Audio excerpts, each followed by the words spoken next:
Hello, everyone. Welcome to the Straight Talk Vermont show. My name is Bruce Wilson. And I have a guest today, but before I talk to my incredible guest, I want to say, make a few announcements that we're doing. Through our Art So Wonderful program, we're refreshing the Winooski School, the Winooski Bridge. And we're painting over it, and we have a team of people coming out to do it from St. Michael's College and from Rock Point Schools. And they're going to come out with our artist, Elizabeth Emmett, to refreshen underneath the bridge. It's going to be so nice again. And then actually in 2027, the bridge is coming down. And we're very fortunate to work with VTRAN and Chittenden County Regional Planning Commission and the City of Burlington, City of Winooski, to be able to add some more murals right on the bridge, man. And so our artist, Elizabeth Emmett, I think she was thinking about putting up mosaic on the bridge itself. It's going to look so nice, you know. And we're going to do like we always do, have community involved, youth, families, and community help put put the murals on there and mosaic on there. And, you know, it's a great time, you know. We have from, it's Saturday, September 20th from 10 a.m. to 2 p.m. So if you're around, come on. We have enough supplies for everyone. And then we're putting together, we have a place in Burlington called the Thorson Way. It's like an alleyway. It's by Red Square and Nectar's. No, Red Square and Eggs Place. And it's a long alley. I'll go all the way around from Church Street, all the way around out to College Street. And if you ever walk down there lately, you'll see all these incredible murals that's going around there. Our goal is to put murals. It used to be crappy. There was graffiti everywhere. It was nasty and pitiful. And so now it's beautiful. And murals going all the way out, you know, so far as to the end of the alley, but not out to College Street. And so if you walk down there, it's something to see. You know, we got murals on Eggs Place all the way down the alley to the end. And then not out to College Street yet, but we're working on it. And so we want you to be a part of that. And so if you ever want to be a part of it, look up artsowonderful.com and just, you know, say, hey, I want to put something on those walls. And guess what? We don't have an incredible protocol. We just actually send us a design.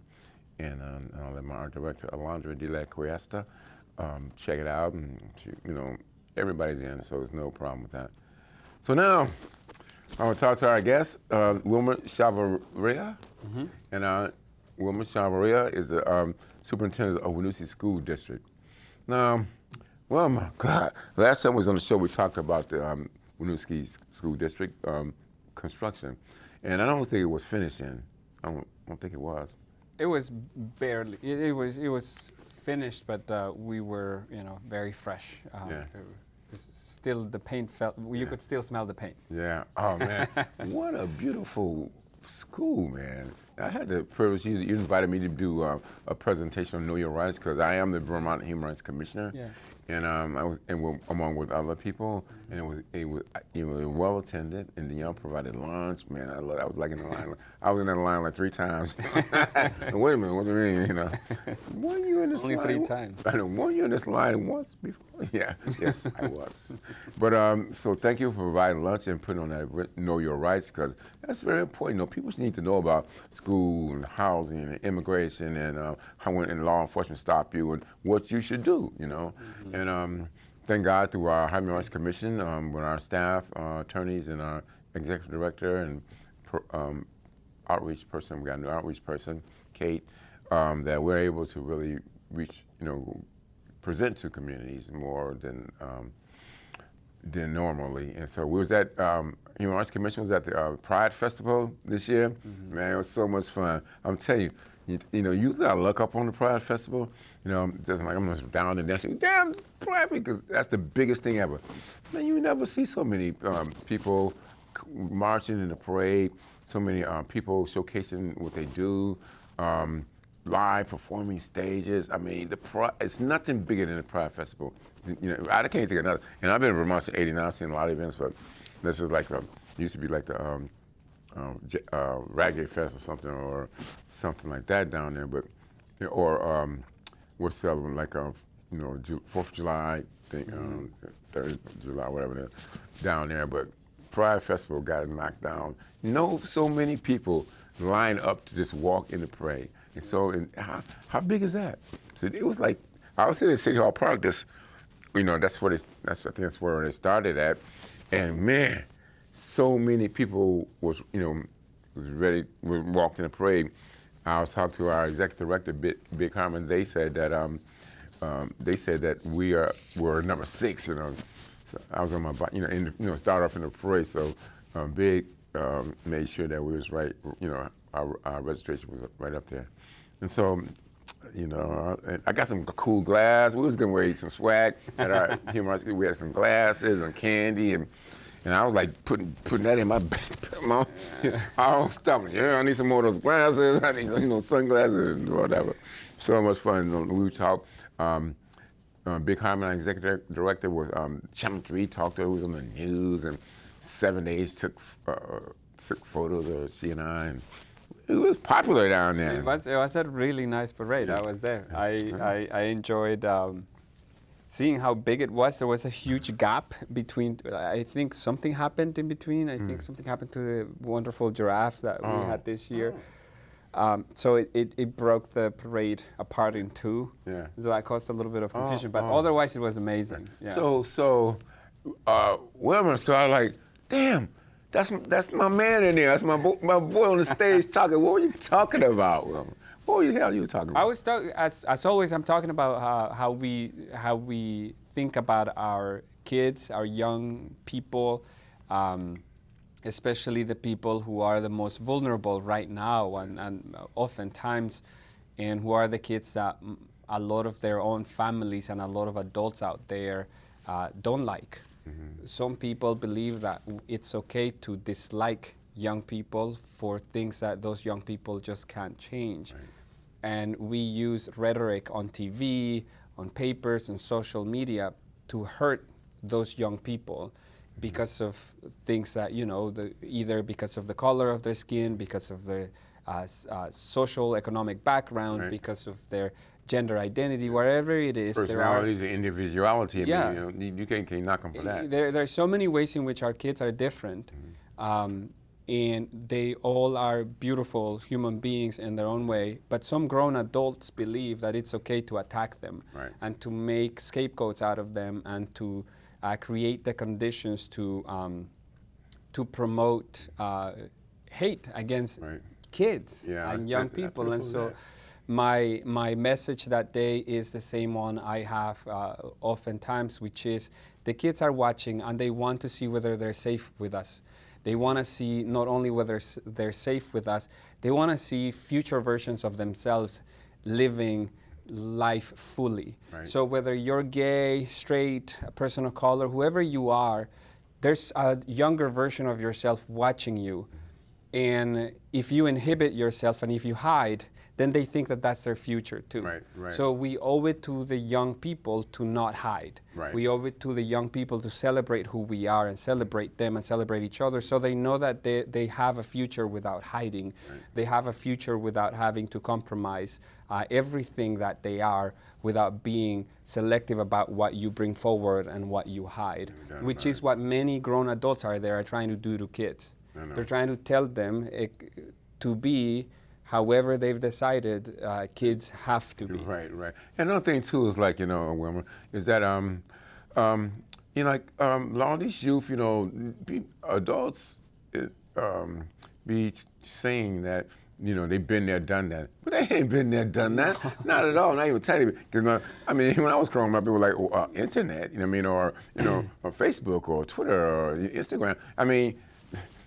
These youth today will tell you how to work every social media that you can think of, and they will tell you about social media that you don't even know about. You know what I'm saying? So how in the world can a person, adult, say they've been there, done that? Yeah. And then as you've been growing up, I was drinking and drugging and all that. Sometimes they get in situations like that because the media, the media, like Grey Goose get you loose, see commercials and things and about things, and they want to try it out, experience it, and so that's how a lot of times you learn about these things from social media. And people, adults who like my age, can never say that I've been there, done that, because I could tell you this. like I was saying about like alcohol, for instance. Now you could say back in caveman days, I bet you if you drink a fifth of any hard liquor, you're gonna get drunk. I don't care if you were like caveman days. You're probably gonna get drunk, you know. And so that's anybody today probably gonna get drunk. But it's how did you learn about that? How did you learn about the alcohol? How did you learn, you know? And that's where it is today, social media, you know, and things where youth will get think that it's cool, or you know, go through some situations that the adults can never say that they've been there, done that. You just can't say it. You got to listen to those youth and understand who they are. Try to help them based on what they want to do in life. That's why I have youth advisory boards. I created youth across the state and youth on boards. I created youth on boards for the city of Burroughs. Now we're going to bring it back, pull it back up, because before COVID, they sit on the police commission, planning commission, school board, and now and we're trying to bring it back together. We had youth on board from all the Chittenden County High School, including Winooski. They will make decisions on programs, projects, and events. Learn so much for those youth. Man, thank God for the learning. I don't say nothing. I don't say nothing. They just tell me what it is.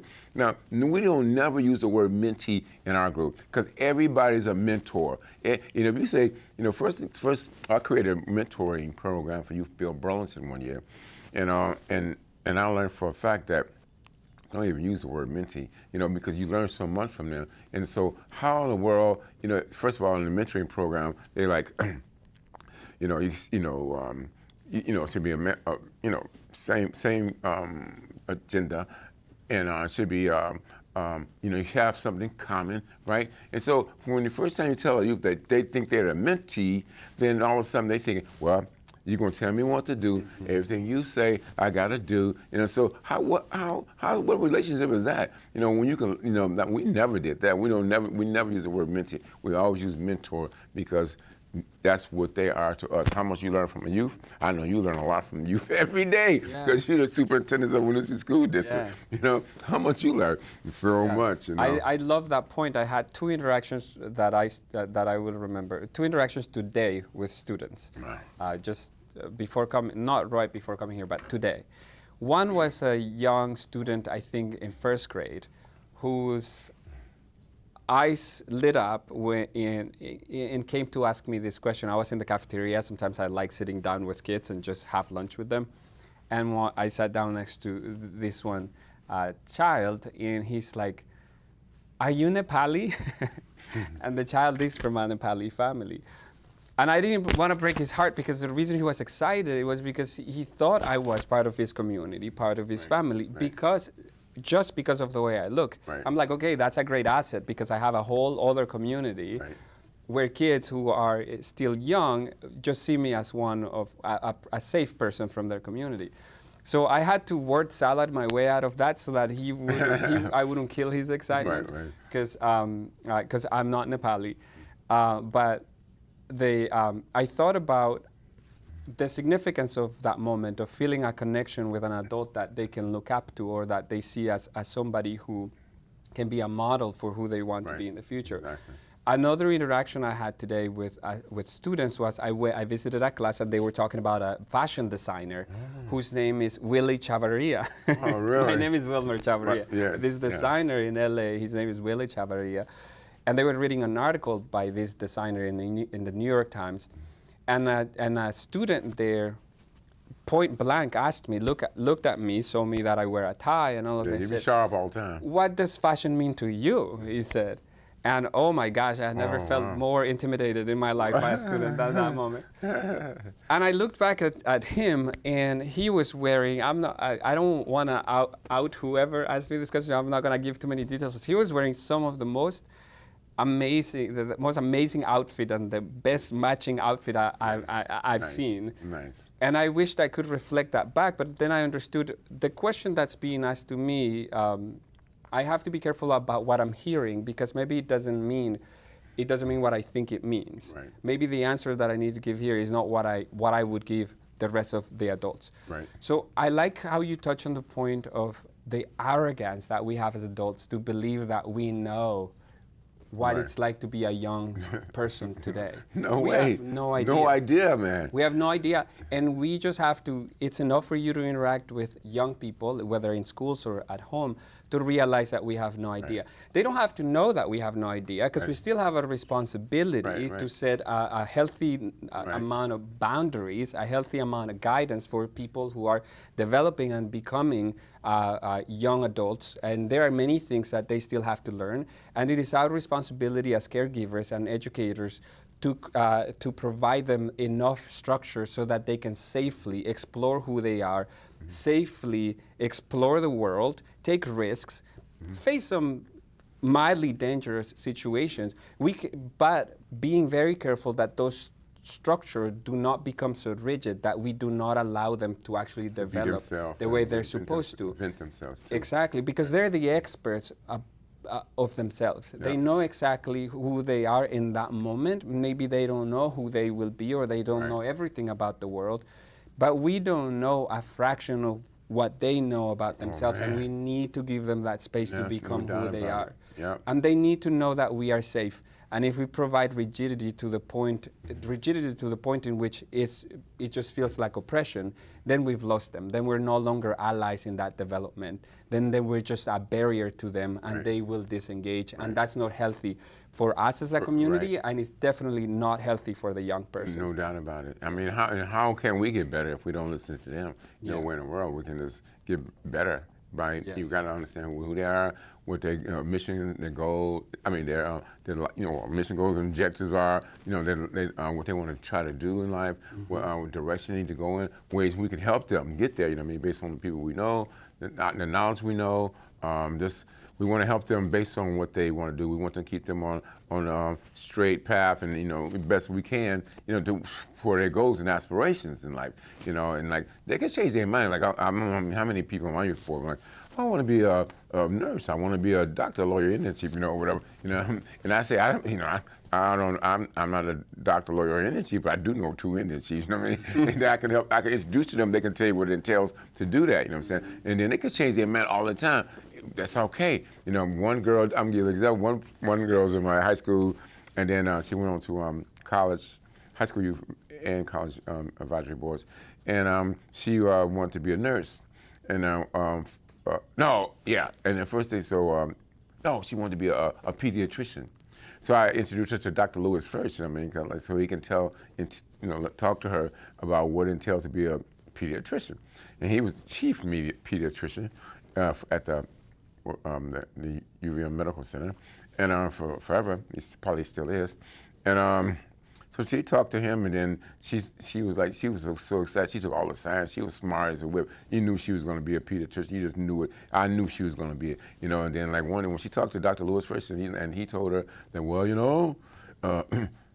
Actually, it took me 16 years to be a pediatrician, and then it seemed like every year I got to still go back to something to learn about with this new tool, about this new ways of doing things. So he's like, I'm in school forever, but in reality, it took him 16 years to be, and then he became a chief pediatrician, and he still had to go to school every year to learn about the new tool or new something, medicine or whatever. And then she, and she was looking, her face started dipping, and then later on, maybe 2 days later, she said, I don't want to be a pediatrician no more. I said, why? She said, I want to be a nurse. So now she is a nurse, and she with Shriners Hospital. So she's really, so she's happy, she's married now, got a kid, and but she changed her mind. So that's what I'm trying to say. You don't have to be what you thought you wanted to be. You know what I mean? But just stay on that positive path of being, don't say, I can't be a pediatrician, start doing drugs, knock on tobacco. Even if you do, we just get back on the path. Yeah. So I had a third interaction today with another student. It sounds like I'm just talking to students. I do more than just talk to students. I'm sorry. That's all right.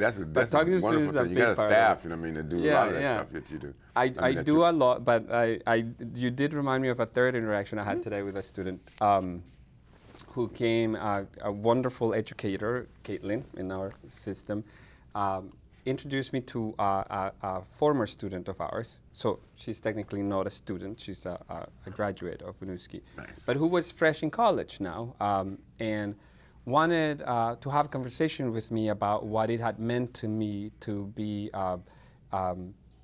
not only a person of color, but also first generation, all sorts of things, a new arrival to the U.S. and go to a U.S. college and be a freshman and be a first year student in one of our colleges, because she's basically going through the same thing.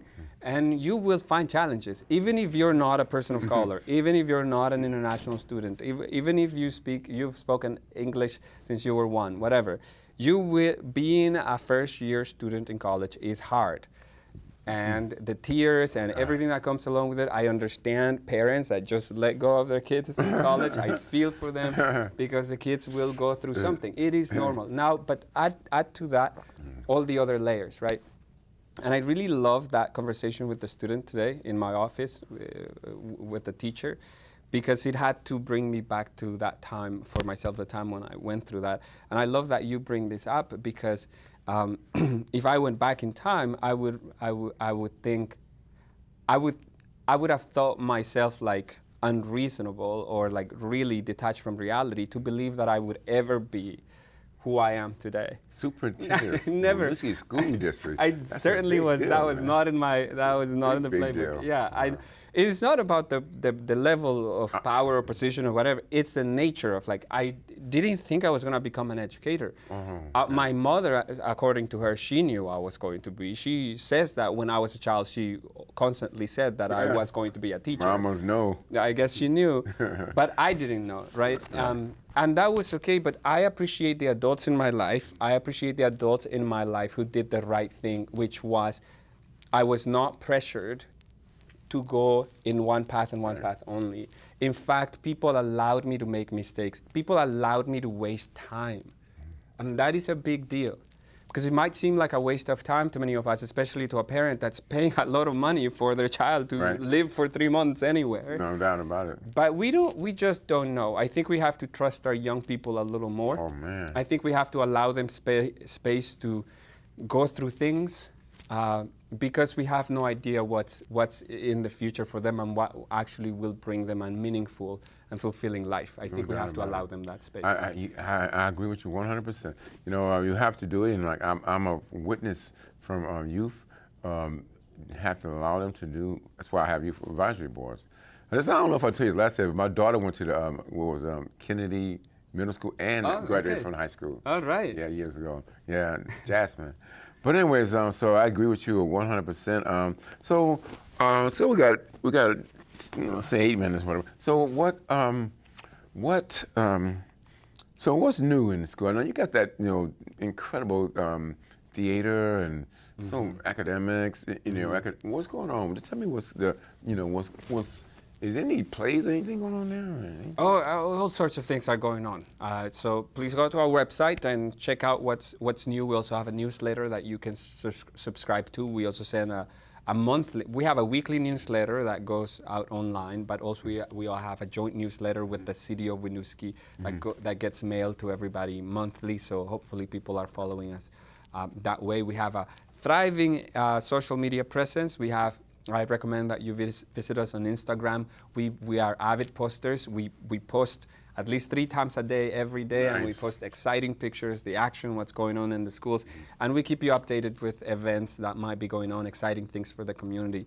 But I think what's most amazing going on right now is the growth that our students are making, both academically but also social and emotionally. I think that the efforts that the district has made over not just this year or last year, but over the past years have become, in a way, powerful in a cumulative way, because we're beginning to see even measures that tend to be very hard to tackle, like standardized assessments at the state level. Even those measures, we're beginning to see an upward trend in achievement for students, not to speak about the feedback we receive from families and all of the things that we're observing in how students are being cared for better and better every year. While at the same time we're seeing a national trend of increase in need in students, we're seeing more of an incident in the need for special education services. We're seeing more of an incidence for behavior supports. We're seeing more of an incidence for just food, shelter, and basic things for students. We're seeing more of a need, and I'm actually surprised at how well positioned we've been so far as a school district to provide support in all of those aspects that people don't think about, don't think that schools typically do. But I'm proud of the work that we've been doing despite the increasing need, and I'm hoping that that will continue to be the case because we have high support for the schools by the Winooski residents. Nice. I mean, so it's always a upward and a onward for you guys, and always good stuff happening there. I know, and I love that school. I love the students there. So let me ask you, so ethnicities or diversities, how many like languages or races of people go to school? I mean, I know it's like a big, like somebody said 23 languages or something. Maybe I'm wrong. Yeah, probably more. I mean, you could say there's more only because there might be a family or a specific student who speaks a language that no one else does. So that's one person who speaks one. So there's different reports we do based on that, but the major languages that we serve with full-time personnel in the schools is anywhere between 8 and 9 languages that we translate things for. All the communication that goes out to families, we translate it into 8 or 9 languages. We have interpreters, so for big events, we have people with headphones interpreting in real time for people who attend. We provide registration support, all kinds of family supports in their own language. So we offer that in a more comprehensive way for 8 to 9 languages. But we speak more languages than that, but they are smaller numbers. Okay, because I know you got interpreters right in school. You got like a whole room full of them. Yeah, we do. I was walking around like, dang, it's like 10 of you guys in there interpreting languages. Yeah. So that's awesome. That's another thing. You provide that service for the community doing that too. It goes a long way. It makes a difference. Yeah, it does. Yeah. People don't know that, but I'm so glad that that's happening, because I remember when I first started, when I was working in, when a new American started coming to Winooski, it's people in the city couldn't understand them because they had people around them who didn't look like them or couldn't speak none of the language, couldn't understand them, and so it was kind of like it was a conflict. So I'm glad now that it's happening. So Wilmer, so you went through some situations, and I want you to tell people probably, I'm sure they want to hear your story. Stopping at I think coming from Nicaragua, coming to was that the Bush Airport? What was that? Yes. Can we talk about a little bit? Just what happened, or what happened? What happened? Yeah. I just I was doing my usual trip back home to Nicaragua, to where my mother lives and where I grew up. I do that at least 3 times a year, if not more, sometimes 5 times. I see, mama. And so, I've been doing that for over 20 years, and I've never had a single issue. I am a naturalized U.S. citizen, so I have a U.S. passport. I have all the rights that the Constitution guarantees to a U.S. citizen, like most of our viewers. And I expect to, if I'm going through a line, to be asked questions, the usual questions that anybody coming into the country gets asked. That's normal. And then my passport should be given back to me, and I should be on my way. This time, I was taken into at least 5 different interrogation areas for almost 5 hours by plainclothes officers with no clear identification, and they forced me to give all my devices and forced me to. They demanded my passwords and my PINs so that they could access my devices. Wow. So, that had never happened to me in my hundreds of times that I've been on a plane and that I've entered the country in and out like for decades. So that was extremely alarming to me, and I think the rest is it becomes more scary after that, right? So that's just the beginning, when you're held and your passwords are demanded and all of that. So, but the long story short, it was a pretty traumatic experience. I don't know any other way to characterize it. I'll be actually potentially given testimony on this in the U.S. Senate this upcoming month, which is a great opportunity to raise awareness. But I will say the thing that worried me the most was the fact that they wanted to take my district laptop away I have to have my laptop with me. I don't know if many people understand what a superintendent does. Most people have their laptop with them anyways. As superintendent of a school district, Definitely. you cannot leave your laptop behind. You have to have it with you at all times, Right. because you are running a large organization. School district. And they took that away from me, and they demanded access to a laptop that has information of the schools. Right. And we have a very strict sanctuary schools policy that says, I'm not just giving that information away to anybody who asks. It doesn't matter that you say you're the federal government. I don't care. You show me a judicial warrant, and then I'll give it to you. But until then, I'm not just going to give it freely. Right. And that caused a lot of verbal aggression and intimidation on the part of the officers, and the rest, I think if somebody wants to hear more about it, is widely reported on in the news, so you can Google my name. They want to hear more out from you. But I appreciate the question. I think at least psychologically I'm at a better place now because of all the support I've received here in Vermont. The community in Vermont has been amazing, and my community here in Winooski. But I think if that is a tactic for intimidation of certain voices, I think that did the opposite, because I'm actually being a lot louder than I was before about some of these abuses on immigrants. Yeah, you got smarter. Both citizens and not, So that's at the Bush Airport? What was that? Where they stop you? What airport was that? The Houston airport. And the Bush were these ICE agents? So I'm assuming they were ICE agents, because uniformed officers stopped me first, the CBP officers, but then they handed me off to people in plainclothes, people wearing street clothes or beach clothes. Yeah. So we know that those are ICE agents, and I think it's optional for them nowadays to identify themselves. Yeah. And so, when I heard about that, I was like, no, wait a minute. I was so sad, personally, because I've known you for a long time. I know the person you are, I was on a part of one of the committees to get you to be our superintendents, and it really hurt me, and still hurt to hear it still today. And I don't understand why they just couldn't just, based on looking at your passport, they see you doing it, every 3 months or whatever, visiting your mother in Nicaragua. And so I don't understand what was this, it wasn't like, the first time, or it couldn't. I don't care what time, many times it was. And so what's your message, the people, people of color or whatever? What's your message, to people? I mean, you really can't. I think, what the hell can you really do if they care who the hell you are? They can stop you and do what they did. But what's your message? What you have a message about? Yeah, I think a lot of people hear stories like mine and become feel a little powerless. You become angry, frustrated, but then you feel powerless because you're like, I'm only one person. Like, I can complain all I want, but it's really not going to make a difference. But I will say, we actually are the people that worry about the state of the country, regardless of your political affiliation, even regardless of who you are. I think we are the majority. I think the people that want to see democracy survive and who want to see human rights respected, both for citizens and non-citizens alike, I think it's the majority of Americans.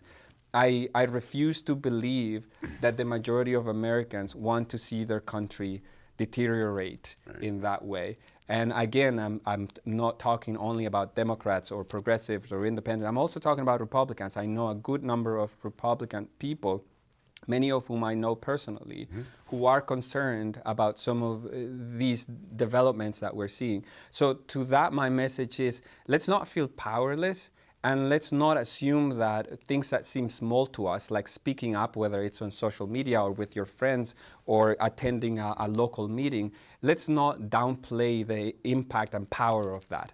I think every single move we make as an individual becomes part of a greater movement, and I think we need to recognize that power and take advantage of it. Okay, so there's one. It was they held you for 5 hours, at least 5 hours, and then and your husband, and your partner too, the same. That's pitiful. That's pitiful. So Wilmer, Chavarria, superintendent of Winooski School, we're so happy that you're back with us, and what could they, you didn't fly off to the moon or something. I mean, you hanging in there, and you're gonna do some testimony to the Vermont Senate? No, the U.S. Senate in D.C. Yes. Yeah. Nice. I'll be at a hearing there next month. Yeah, nice. So you putting it all together in your brain? It's basically. I'll do it the night before. I mean, it's like the night before. So the whole thing about it is that it's like the story don't change. I mean, it is what it is, right? It's written and it's been said. So they gave you after 5 hours. They gave you all your stuff, electronics back and everything. Well, it's more complicated than that, but yes, that's. But I will say, that has been. I like that you mentioned that. But that has been one of the nice things about repeating this story. Depending on, it doesn't matter how many versions or for how many angles you come. When you are not lying or fabricating anything, right. There's no way that nobody can say, well, that's inconsistent with what you said to MSNBC, or that's inconsistent with. Right. I'm pretty sure nobody can accuse me of misrepresenting something or exaggerating something, because every single statement that I've given is unprepared. And when somebody's lying, it's very easy to compare multiple outlets and see, well, that's inconsistent. Yeah, right. I challenge anyone to find any inconsistency in this story, and that's because I'm being truthful. Right, of course. And because truth is the only thing that's going to win this. Truth is the only thing that's going to get us to survive whatever bad episode we may be going through as a nation. Well, Wilmer Chavarria, whatever I can do, as a Vermont Human Rights Commissioner, and my team can do to send you letters or whatever we can do to, we already support you, but I know I would support you. I know who you are and what you do for the youth and for the community, and these kids are from all around the world, and so what they learn from you and your principal and your school, your teachers, goes home to where the hell they from. You know what I mean? Because that's around the world. That's a worldwide education that you're teaching your youth through the Winooski School District, and they sharing it with their parent, their grandmother who might live in Africa or somewhere else. You know what I mean? So it's a worldwide education what you're teaching people. So Wilmer Chavarria, thank you, sir, for coming on our show, Winooski School District Superintendent. Thank you. Thank you, everyone, for tuning in to Straight Talk Vermont, and we'll see you next time.